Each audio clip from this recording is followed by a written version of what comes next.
চলো আজকে নিজের স্কিন কেয়ার করা যাক। এত পরিমাণে গরম পড়েছে আর আমি এতবার কলেজে গিয়েছি যে আমার মুখের অবস্থা তো একদমই খারাপ হয়ে গেছিলো। তো দেখতেই পাচ্ছ মুখে কতটা ট্যান পড়ে আছে।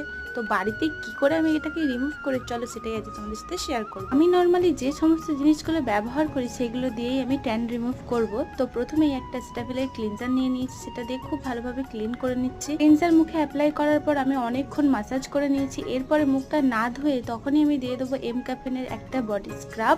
হ্যাঁ, এটা জানি বডি স্ক্রাব, কিন্তু এই স্ক্রাবটা আমি ফেসেও অ্যাপ্লাই করি যেহেতু এর ফলটা খুব ভালো দেয়। এবারে খুব ভালোভাবে স্ক্রাব করে নিয়ে মুখটাকে ওয়াশ করে নিয়েছি। আমি এখানে ইউজ করছি নেচার্সের একটা ডিট্যান প্যাক, যেটা খুব রিজনেবল প্রাইসে আছে আর এর কাজটা অসম্ভব ভালো দেয়। প্যাকটা ইউজ করে 10 মিনিট রাখার পর এটাকে ওয়াশ করে নিতে হবে। দেন যে কোনো একটা ময়শ্চারাইজার অবশ্যই অ্যাপ্লাই করা দরকার। তো রেজাল্টটা তোমরাই দেখতে পাচ্ছ, আগের স্কিন টোনের থেকে আমার স্কিন টোন যথেষ্ট ব্রাইট হয়ে গেছে।